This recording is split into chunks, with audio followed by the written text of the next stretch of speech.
Dentro de las patologías de los párpados de origen congénito, tenemos lo que es el epicanto y el telecanto. El epicanto se refiere a la presencia de pliegues de la piel verticales, generalmente bilaterales, que pueden extenderse tanto el párpado superior, el inferior, hasta lo que es el canto interno. Esto puede dar una apariencia de pseudoestrabismo, por lo que constituye una causa frecuente de consulta al oftalmólogo, mientras que el telecanto se refiere a una separación entre los cantos mediales, originados por unos tendones mediales generalmente alargados. No debe confundirse el término de telecanto con hipertelorismo, ya que este último no se refiere a una separación de ambas órbitas. Por otra parte, tenemos lo que es el epiblefaron y el entropion congénito. El epiblefaron se refiere a la presencia de un pliegue horizontal adicional de la piel a nivel del párpado anterior que se encuentra comúnmente en individuos de etnia asiática, sobre todo en los orientales. Las pestañas se pueden dirigir de forma vertical, especialmente cuando estas afectan el párpado inferior a nivel de su parte medial. A medida que el niño va creciendo, el epiblefaron puede ir mejorando su apariencia o incluso puede llegar a desaparecer. Mientras que el ectropion congénito se refiere a eversión del párpado, puede ser superior o inferior, donde las pestañas pueden entrar en contacto con la superficie ocular, generando mucha sintomatología, dentro de las cuales tenemos sensación de cuerpo extraño, ojo rojo, erosiones corneales, ulceración corneal, incluso puede poner en riesgo el órgano debido a perforación ocular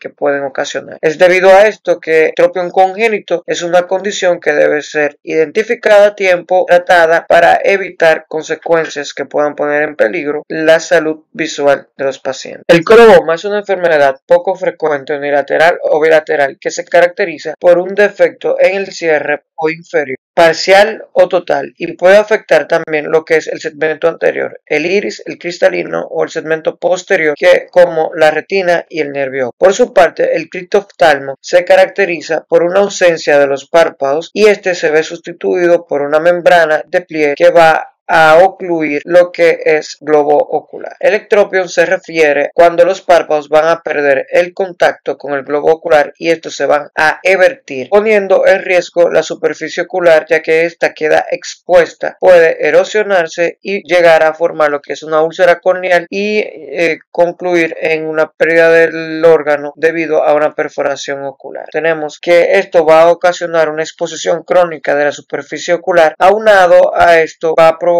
lo que es un ojo seco y lagrimeo constante, que van a evolucionar a una conjuntivitis crónica, llevando a la queratinización del borde palpebral y de la superficie ocular, provocando así una oclusión también de lo que son los puntos lagrimales inferiores, que son los encargados de hasta el 90% de la excreción en el sistema de drenaje lagrimal, provocando o empeorando aún más lo que es la conjuntivitis crónica, la sensación de lagrimeo y el ojo seco. Esto provoca síntomas caracterizada por dolor y fotofobia, evolucionando también a erosiones corneales que pueden confluir de crear un defecto epitelial mucho más marcado que se puede sobreinfectar y provocar lo que es una queratitis infecciosa que puede al final llevar a una perforación ocular. El ectropion se puede clasificar como un ectropion congénito, involutivo, paralítico, cicatricial o mecánico. Dentro de todos, el más común es el involutivo. Este caracteriza porque va a existir una hiperlasitud horizontal de los párpados. Es más común en las personas de edad avanzada. Este tipo de ectropion suele llevar a una disminución de la calidad de vida de estos pacientes, por lo que su identificación temprana y su corrección quirúrgica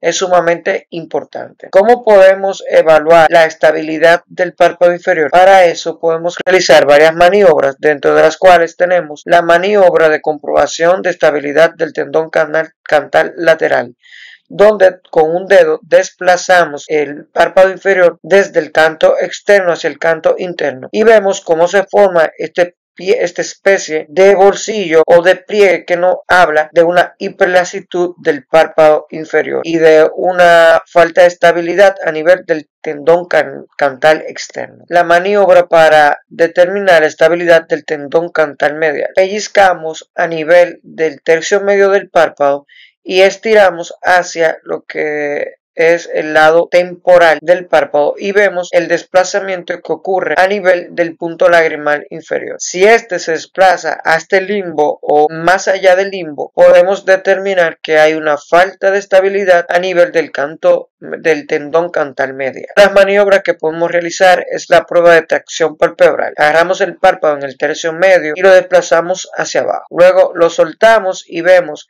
que para poder regresar a su posición natural o normal en contacto con el globo ocular, debe el paciente pestañear o esperar algunos segundos. En caso de un ectropion cicatrizal, una de las maniobras que podemos realizar es pedirle a los pacientes que abran la boca y miren hacia arriba y vemos cómo la contractura de los párpados inferiores ponerse de manifiesto y vamos a ver la separación que existe entre el párpado inferior y el globo ocular. Generalmente, los ectropios cicatrizales se van a producir por una pérdida de la piel, que puede ser secundaria a traumatismos, quemaduras o enfermedades inmunitarias. El ectropion mecánico, va a estar producido por el efecto de la gravedad o el efecto de una masa que va a inducir el desplazamiento inferior y el despegamiento del párpado del globo ocular. Como podemos ver en la imagen, en este paciente existe una lesión tumoral de un tamaño considerable que ejerce peso en el párpado inferior,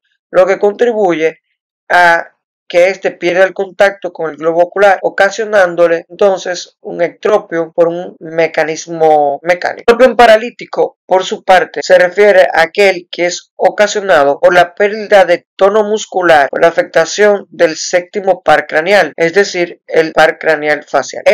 A verse afectado, va a ocasionar una debilidad a nivel de los músculos orbiculares, lo que va a provocar que el párpado inferior se despegue del globo ocular, ocasionando todo el evento que vimos que puede ocasionar un ectropion en sentido general. Aquí vemos este caso de una femenina que nos llega al departamento de oculoplastia con un ectropion paralítico bastante marcado. Vemos que el paciente se muestra con ojo rojo y con mucha sensación de dolor y fotofobia. Esta paciente fue intervenida, el párpado se puede observar en su posición normal. El entropion, por su parte, vendría siendo lo contrario al ectropion, donde vamos a tener el párpado inferior, en la mayoría de los casos, aunque puede verse afectado el párpado superior también, va a haber un contacto del borde palpebral con la superficie ocular. Esto va a provocar que las pestañas estén erosionando y lastimando la superficie ocular, poniendo en riesgo también el órgano. Dentro de la clasificación del entropion tenemos que puede ser congénito, espástico agudo, involutivo y cicatrizal. Nueva vez, el más común es el involutivo. El entropion involutivo puede ser debido a la atrofia tisular, una hiperlasitud del párpado inferior de forma horizontal, la atenuación o desinserción de los retractores de los párpados y la existencia de un músculo orbicular presectal redundante. Dentro de todas estas, la que con mayor se asocia al entropion involutivo es por una atenuación o desinserción de los retractores de los párpados. Por eso, la mayoría de cirugías van destinadas a reforzar lo que son los músculos retractores de los párpados. Hay múltiples estrategias que podemos realizar para poder mejorar la sintomatología de forma temporal. Dentro de ello están el uso de lubricantes y lentes de contacto, suturas eversoras como puede ser la sutura de Quicket, donde el objetivo es llevar las pestañas y el borde palpebral fuera del contacto del globo ocular. También se puede utilizar cauterio, cauterizar la conjuntiva para formar una contractura a este nivel y evitar que el borde palpebral entre en contacto con la córnea y la superficie ocular. Y en estos pacientes siempre es importante evaluar la lasitud horizontal para poder elegir el plan quirúrgico definitivo más adecuado. Aquí vemos una paciente de departamento donde tenemos un entropion bastante importante del ojo izquierdo. Aquí vemos una foto del postquirúrgico inmediato y una foto del postquirúrgico tardío, donde vemos que la paciente ha cambiado hasta su con una paciente que ahora está feliz, que tiene mejor calidad de vida y ya no tiene la sensación de cuerpo extraño, ojo rojo, ni está en riesgo la superficie ocular de esta paciente. El entropion cicatrizal, puede ser secundario a afectaciones autoinmunes, enfermedades inflamatorias, infecciones como sífilis o tracoma, y secundario a cirugías como pueden ser cirugía de catarata, cirugía de estrabismo, cirugía de pterigión, etc. Y una causa frecuente también de entropion cicatrizal son son los traumas. El entropión del párpado superior es sumamente raro, se puede ver de forma congénita más frecuente, pero también de forma adquirida. Dentro de las formas adquiridas, las causas más frecuentes, el tracoma, la blefaroconjuntivitis crónica, quemaduras químicas y enfermedades inflamatorias como el Steven Johnson, enfermedades infecciosas como el herpes zóster y el pénfigo. De forma iatrogénica puede verse como una complicación de algunas cirugías intraoculares por el uso de blefarospasmo. La blefaroptosis o tosis palpebral se refiere a una posición anormalmente baja del párpado superior que puede ser de forma congénita o la podemos clasificar dependiendo de su mecanismo como una tosis miogénica, una tosis neurogénica, tosis aponeurótica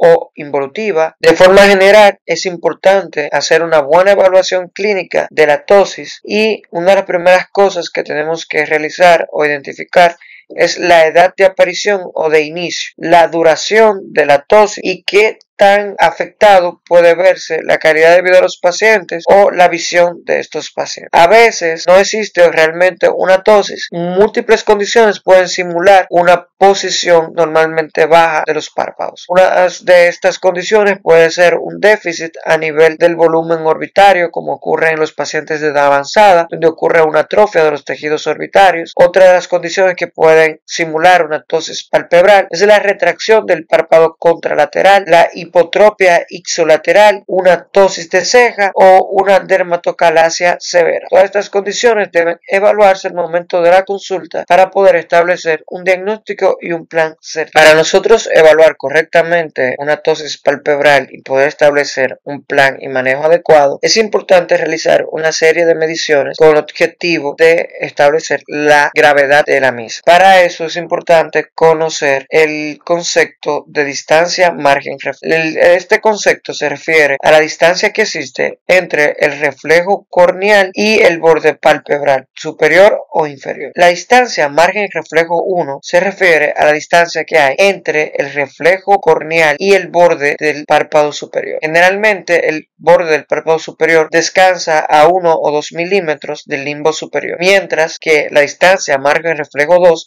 se refiere a la distancia que existe entre el reflejo corneal y el borde del párpado inferior. El párpado inferior descansa a 1 milímetro del limbo inferior. Otro concepto importante que debemos conocer es la altura de la hendidura palpebral, que se refiere al espacio que hay entre el párpado superior y el párpado inferior en el plano pupilar. Normalmente este es menor en hombres que en mujeres, llegando a medir en los varones de 7 a 10 milímetros, mientras que en las mujeres puede ser de 8 a 12 milímetros. Dependiendo de la medición que hemos realizado, podemos clasificar a la tosis en una tosis leve, moderada o severa. La tosis leve puede ser aquella en la que hay un descenso de hasta 2 milímetros, moderada si hay un descenso de 3 milímetros y grave cuando hay un descenso de 4 o más milímetros. Otra de las funciones que debemos medir es la función del músculo elevador, ya que dependiendo de qué tan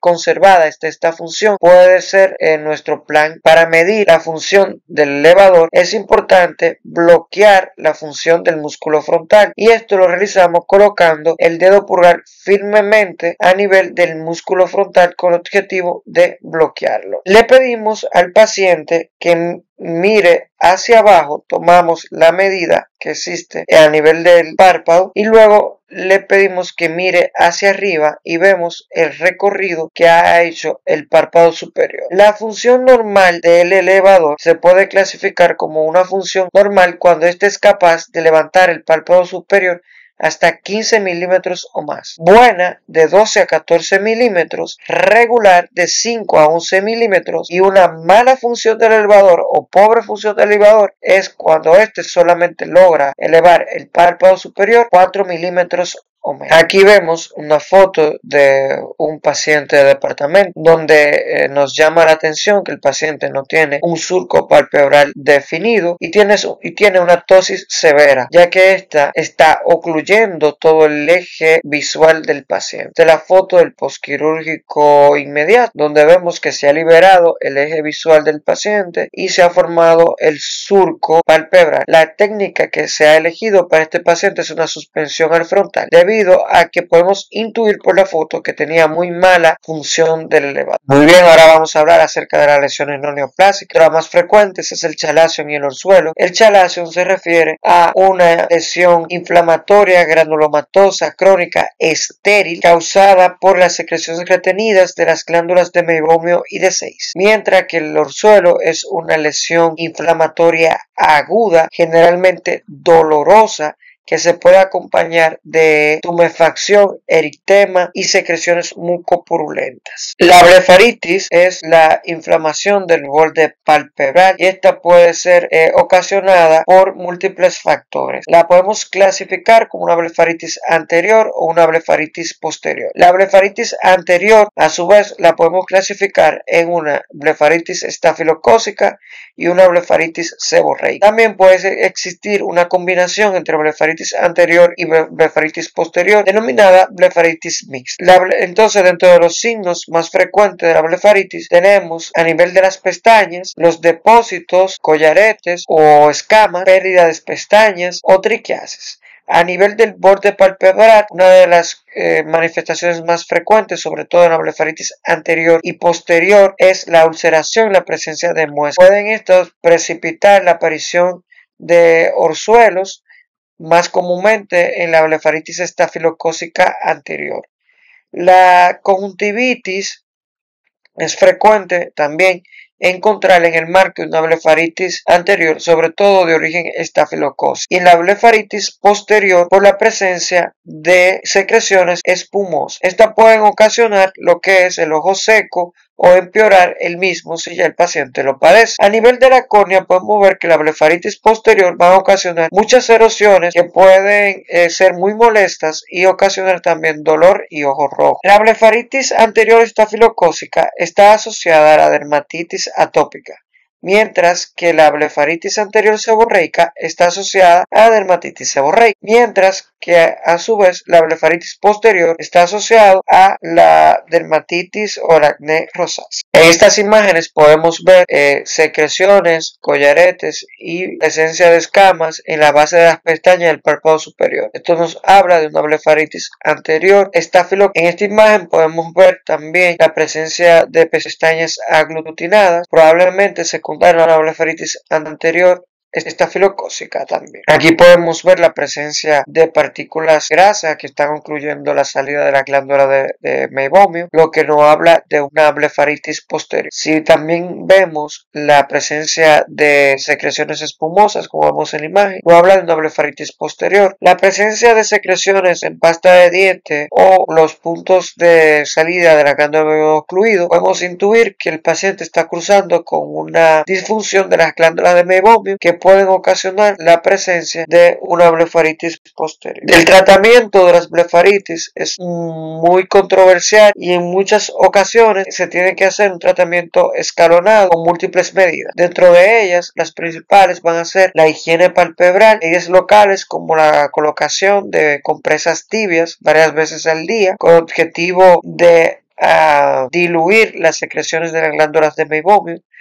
A veces es necesaria la utilización de antibióticos tópicos, sobre todo en la blefaritis estafilocócica, antibióticos orales como la doxiciclina y la citromicina, sobre todo en las blefaritis posteriores. El uso de esteroides está indicado también cuando tenemos afectación importante del borde palpebral. Y actualmente una de las terapias más beneficiosas en estos casos, sobre todo en disfunción de glándula de meibomio, es el uso de la terapia de IPL. Dentro de la alteración de las pestañas más frecuente tenemos lo que es anomalía en la dirección de las pestañas originadas en los folículos pilosos. Normalmente estas van a inducir un contacto con la superficie ocular, produciendo síntomas irritativos variables, tales como fotofobia, lagrimeo o sensación del cuerpo. Tenemos la tricomegalia, que se refiere al crecimiento excesivo de las pestañas, y entre sus principales causas tenemos el uso de análogos de prostaglandinas, fármacos que se utilizan en el tratamiento del glaucoma, la desnutrición, el síndrome de inmunodeficiencia adquirida humana, la porfiria, desórdenes endocrinológicos como el hipotiroidismo, también son causas